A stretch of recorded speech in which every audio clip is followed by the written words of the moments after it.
Hi guys, this is a tutorial on how to write a tailored meal plan or a base plan, the Body Fusion way.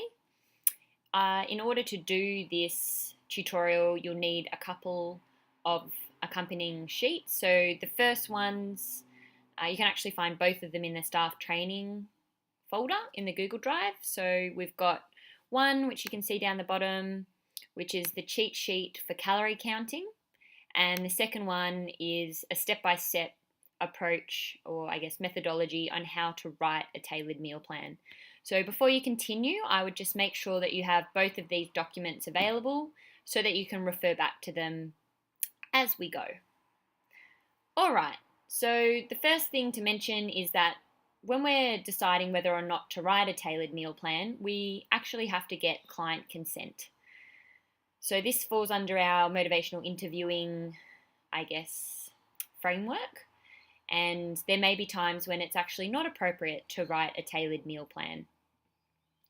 Particularly for me, I think that tailored meal plans, when it comes to energy intake, can be really valuable for our weight loss clients. And that's because even if we change the quality of what they are eating, sometimes we might not quite get the calorie reduction we need, and they can become demotivated or feel a little bit lost in terms of where they're putting their efforts.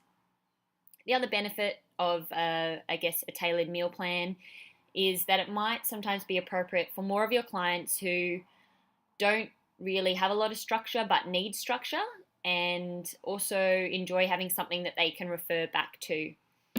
The clients who like to be a bit more flexible or who have more knowledge or a very set day-to-day routine, perhaps not as much.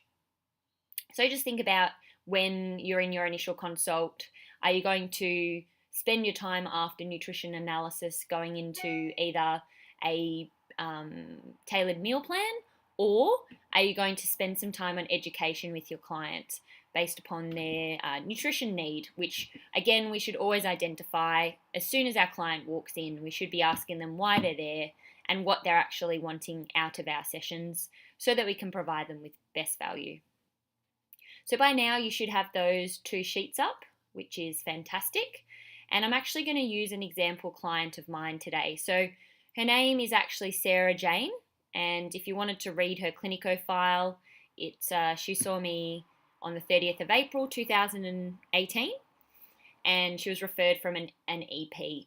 So Sarah actually is wanting to lose some weight, and you'll see that from our goals that she's got some other goals as well in relation to her health. So when I sat down to have a look at Sarah's base plan, the first thing that I always look at are goals. And with goals, it's really important that you get your clients to voice their goals, and you also, I guess, intertwine your own nutrition recommendations for health so that it's a combination of both your ideas for goals, but you're on the same page moving forward. So for Sarah, she just wanted to feel healthy in her body and mind. She was actually quite emotional in her consult and often binging on foods and just feeling quite uncomfortable in her body, and there was a lot of emotional eating and loneliness going on. Secondly, she was wanting to reduce her weight by 10 to 15 kilos. She wanted to also, well, actually that was my goal. I kind of, I guess, elaborated on that and let her know the risks of being overweight and said, wouldn't it be great if we could decrease your risk of chronic disease?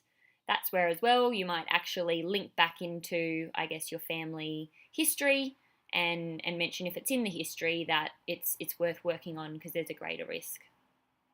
Sarah was also experiencing many migraines and saw that they were worse when she was eating the wrong things. So another goal was to reduce the frequency of her migraines.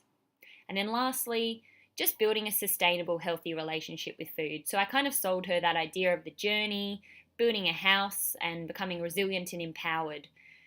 For her, I think what had really fallen down was her ability to connect with food and even prepare food, which she actually really enjoyed. So being time poor, she was often taking out a lot at night. So actually making some bulk meals, and that was going to be really pivotal to her, I guess, success moving forward. And I was referring her back to the wonderful Body Fusion blog and some recipes from all our great dietitians, and also to the healthy food guide, because I simply didn't have enough time in the consult to go into a huge depth about types of meals. So I gave her some guidance around the energy for her meals and sent her to a reputable site. So hopefully that was helpful for her, but she seemed very grateful for that. So that's the first thing. Make sure you write down your client's goals and make them specific. Summarize them back to them and make sure you get acknowledgement from them that they're good goals. The second thing is I usually go through and then look at the client's daily food targets. So I will quickly click into the Australian Guide to Healthy Eating, and it's very quick. You can always have this web page already waiting. And then the other thing too is there's actually a little table you can download of the different age groups and food serves if you wanted to have that on hand, and then you could just quickly look it up. But basically, if I put in female, Sarah's age 41, not pregnant, and then it comes up with the number of serves. So I would just really quickly put these quantities into her daily food targets. To be honest, I don't go into great detail about that with the client. I will sometimes say, look, I'm putting some daily food group serves into your meal plan. This is going to ensure that you achieve adequacy. Don't worry too much about it. I'm going to work it into your meal plan. We will come back to it, but it's just a guide because obviously portion sizes as well are important when we're trying to reach optimal health and also achieve weight loss if that is their goal. So that's all done. Tick. And then the next thing that we actually move on to is identifying what their specific energy and protein requirements are. Okay, so to do this, to be honest, what I usually use is my little nutrition guidebook and the Schofield equation. So for our client here, Sarah, I went through and I figured out her basal metabolic rate, and to be honest, probably easiest for me to describe it this way. And sometimes I actually explain this to clients so that they can understand energy intake. I'll just draw this quickly for them and say, look, I'm going to actually work out your energy requirements today, so I can write a meal plan which is set to a certain energy amount so that we can still achieve some weight loss. And what I'll draw is actually a red line to start, and I'll say, look, this is your basal metabolic rate. And I'll actually figure out what their basal metabolic rate is. So to be honest, I think for Sarah, it was somewhere around 1,500 calories when I figured it out. So that's actually the first number that comes up when you do the Schofield equation without timesing it by the activity factor. So you can always calculate it in there with the client. And then after that, you say, look, I've just figured out what your basal metabolic rate is. It's around about this amount of energy. And they go, okay, that's great. And you say, look, if you weren't to move at all day, did no incidental exercise and no planned exercise, this is how much energy it would take your body just to live. They go, great.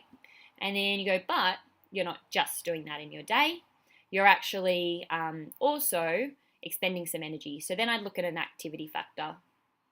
I am way more conservative than I am generous with my estimated energy requirements, particularly for Schofield. I find it often overestimates for me. So with Sarah, I went for an activity factor of 1.3 to 1.4, so more sedentary / maintenance. She was only exercising twice a week for an hour with an EP, but the rest of the time she was basically working 12 hours a day sitting down at a desk, so very sedentary. When I looked at her, total energy requirements, her EER, that was about 1,700 to 1,800 calories in the day. Excuse my horrible zeros, a little off point, but yeah, more or less about 1,700 to 1,800 calories in her day. Oh, sorry. That was actually how much she needed for weight loss. So I think her requirements were actually, we'll rub that out. It's a good lesson in how to use this lovely onboard whiteboard. So her requirements were actually 2,300 from memory. There we go. Okay, so 2,300 calories, and then obviously we minus about 500 for weight loss. So yeah, it was about 1800 with an activity factor of 1.4, and I kind of went between 1.4 and 1.3. So to be honest, I came up with 1700 calories a day, more or less, to reduce her weight. If you have a client who's doing really variable physical activity, or some days where they're doing a lot of physical activity, that is where you can have some variance here. So you might want to put in, 2000 calories on a day where they're burning more. And you can reflect that in the meal plan. Sometimes I just put it in red, in a different color, for their higher volume exercise days. Because people will often ask about that, especially the more ketone ones. Okay, moving away from my brilliant drawing. So I've got my 1700 calories, and then I want to think about how can I actually fit that and split that energy intake across the day. So usually, to be honest, breakfast for most people will be 350 to 400 calories. On that note, it is really important to actually look at, I guess, the estimated energy requirements that your client has and how much you want them to eat for weight loss versus what they're currently eating. One of the biggest mistakes I think sometimes can be not recognizing this, and then you might have someone who's actually already a really small eater, and what you're setting is way too much for them, and it's they actually can't achieve it. Or you might find the other way too. You might have someone who is actually eating like 3,000 calories a day, and their requirements are 2,300, and you put it at 1,700, and it's a huge drop, and they're really struggling. So maybe you might want to put it at 2,000, knowing that you're still going to get some weight loss because it's 1,000 calories less than they're currently eating. So I just always keep that in the back of my mind a little bit about, just what their current energy intake is. So you can see, as breakfast, 350 to 400 as mentioned. Usually for 1,500 calorie meal plans, I would put a lighter snack in the morning and a heavier one in the afternoon. And I use our snacking fact sheet there because it's quicker. I can actually just say, look, I'm going to print your snack sheet off. Choose a light snack in the morning, it's green, and an amber in the afternoon, it's a bit heavier. I might say it's like a traffic light system. A green snack is an apple, an amber is a bit heavier, an apple and a yogurt. A red snack is, for example, a piece of banana bread, and you might have that every now and then, and then they understand. But you could put maybe one example in for each based on what they currently like, just so it's a default easy option for them to revert to. Someone with a bit more energy, maybe up around, their 1,800 calories, potentially could definitely have a larger snack in the morning. But I find afternoons were really where people get quite ravenous, and we want to put some higher protein often into the afternoon as well to get them through to dinner. Lunch and dinner. Lunch is sometimes less. You can see I've put a bit more in for Sarah because she was actually having a much huger lunch than this, about 800 calories. So I've cut it down to 500. For most people, it might be about 400. Dinner, standard 500 or more. But, dinner and lunch for her I've kept pretty consistent. Sarah's actually vegetarian, so we had a bit of a focus as well in her consult on mixing up and putting in more protein. Sarah actually doesn't eat tofu or fish either, so it's quite limited, and she was eating copious amounts of cheese. So I've left some in there for her, but it's definitely been cut down. So there we go. So I will actually set the amounts for each meal, and just remember as well that if they are eating dessert or alcohols in there, you have to be mindful of that. So from there, I would usually myself just kind of calculate calories in my head and take into account some food group serves and also some protein. But for you, it might be that you're just starting out, or I guess you want to kind of refresh your information, and this was even really good for me. So I've put together a bit of a base plan calorie counting sheet, and you can see that for breakfast, I've kind of split it into protein and carbohydrate, and then some ads.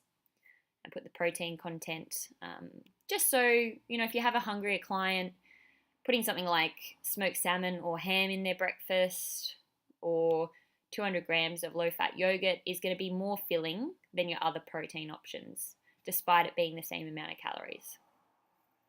Carbohydrate, good to know. Look, clients will sometimes get really specific on weights, so it might be good to just imprint into your mind how much, 50 grams of oats is. It's sometimes around cereals, but otherwise don't stress too much. But you can see there we've got some other options for breakfast and some yummy ads. This sheet as well I wanted the team to also use if they came up with any other options. So if you came up with any other protein options, absolutely feel free to add for breakfast, or if there's particular snacks you'd like to enter so that when you print this sheet off, it's all in one space, please go for it, and that's why it's actually a Google document. Dinners and lunches, so you can see that I've split protein and carbohydrate evenly and put a whole bunch of options, down for each one. Just remembering as well that raw weight is going to be different to cooked weight when it comes to our proteins, and that a lot of our carbs, we want to make sure that they are really as low GI as we can. Potato is probably the only high GI thing on this sheet. Okay. And then with our, other calories, we can use either veggie serves or healthy fats. So with veggie serves, I actually always recommend trying to get 2 serves of veggies in lunch and 2 at dinner, or 3 in dinner, just because I find people don't usually eat them in other meals, and it's hard to get your 5 serves in the day. So personally, I set that as a little mini goal in my head when I'm writing the meal plan. And of course, dessert and alcohol. And again, if you wanted to put some tables in there, to be honest, I usually count a standard drink as 100 calories. It's pretty easy to do it that way, just in my head. But there's a little cheat sheet there. So hopefully this kind of helps you out a little bit with your descriptions of what you want to add. So that would be the next thing. I would totally go through and add in appropriate to what they enjoy, and also keeping in mind your food group serves, and occasionally reverting back to that, let's get a second serve of fruit in your day. How do you feel about that at afternoon tea? But never really add more than 2 to 3 options. It's a bit overkill otherwise, and it'll take you too long. So don't worry too much about that. Sometimes include water or some strategies around water. I might say a glass with every meal if it's a particular goal of theirs. And then lastly as well, I like to always just remind them of keeping a food diary and remaining very mindful. So time, amount, so, black rice, brown rice, I'll give examples. The type of food, mindfulness, so rating hunger, linking in emotion for Sarah. If you have someone who is writing a symptom-based diary, definitely put that in. Sleep and exercise are also optional, but you'll find some people, it is really essential to their nutrition, those things as well. Lastly, I usually just have a plate in my meal plan just to remind them of the dietitian plate.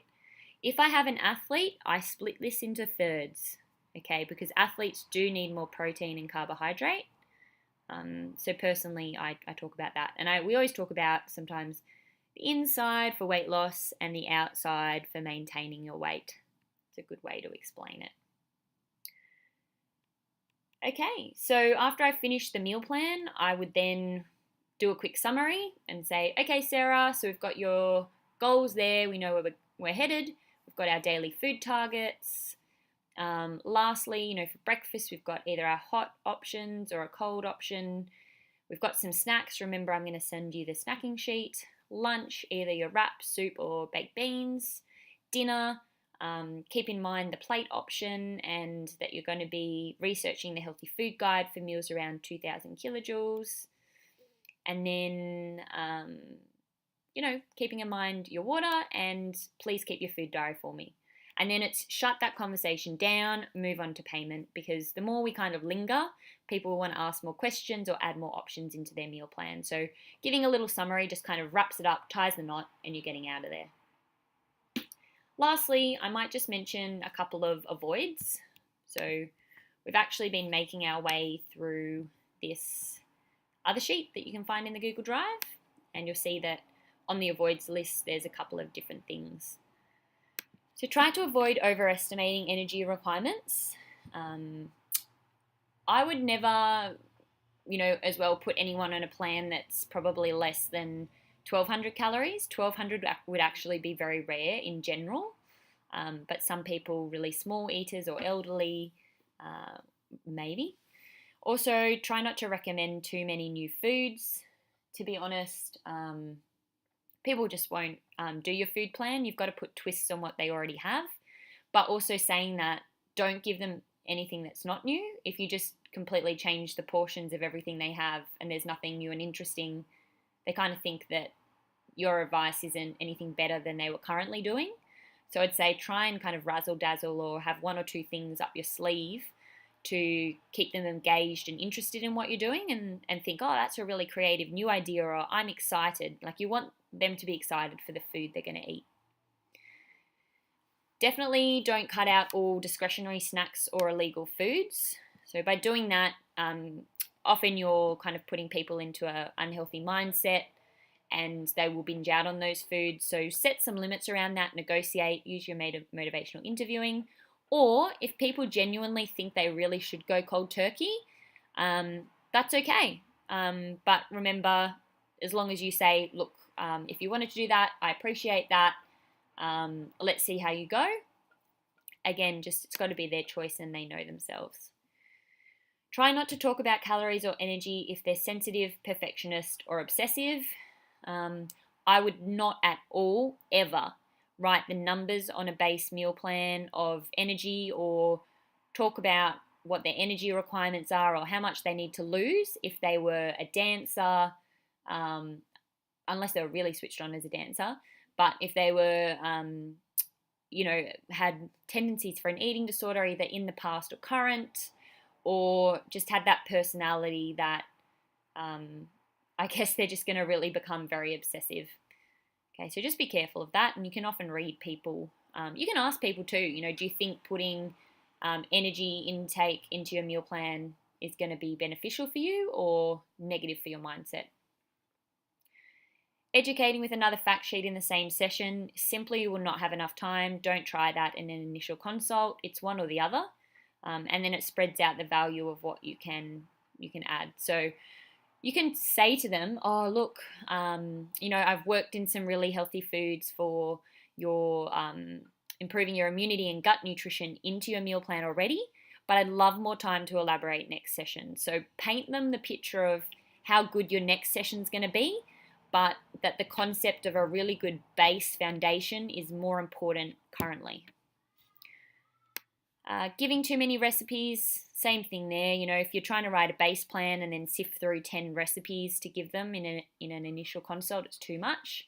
Just give them one, or refer them to a site like the Healthy Food Guide. It's kind of easier. And say in the future as well, let's have a big brainstorming session, one session for dinners. How fun would that be? And we could, get all creative and look at how we could make your dinners really interesting. Try not to commit to sending anything later. That's for any consult, really. The more you say, I will send you a meal plan later, I will still send you a fact sheet later, I will do some research for you later, you're actually just committing more time that we're not paid for. So I would really encourage you to, get things done within your consult. So say, I'm just dragging your meal plan into an email now and the snacking sheet, I'm going to send it. Can you make sure that you get it on your phone? That kind of thing. And if you do have to look up something, say that you'll have a little bit of a look for them and let them know next session. Don't write them, a whole page email that takes you half an hour. Do it within your session time. And that way you're going to have way more time to do the other amazing Body Fusion KPAs that Ash needs you to do to build your business. It's about efficiency. Don't leave less than 15 minutes to write your plan. You won't get there and it'll be stressful. Try to share the plan with them. So turn your computer and you could write it together, or at least get them to check it at the end. Because sometimes if you're typing and they can't see, it's a bit awkward. And also try and avoid having someone else's plan as a template. I'm actually quite guilty of this, but it looks more professional if you have a general template, or it looks like you're writing things a bit more from scratch. You can copy and paste things, but if you bring up a plan that says Bob Dylan and you're talking to, Bob Marley, and he can see that it's Bob Dylan's one, he just thinks, oh, you're just kind of copying someone else's plan. Our whole kind of sell is that it's tailored, it's individual, they have their own recipe. So it's really important. So that concludes our little workshop today on how to write a tailored meal plan. I hope it's been really helpful. If you have any questions, by all means, get in touch with me and I would be more than happy to answer them.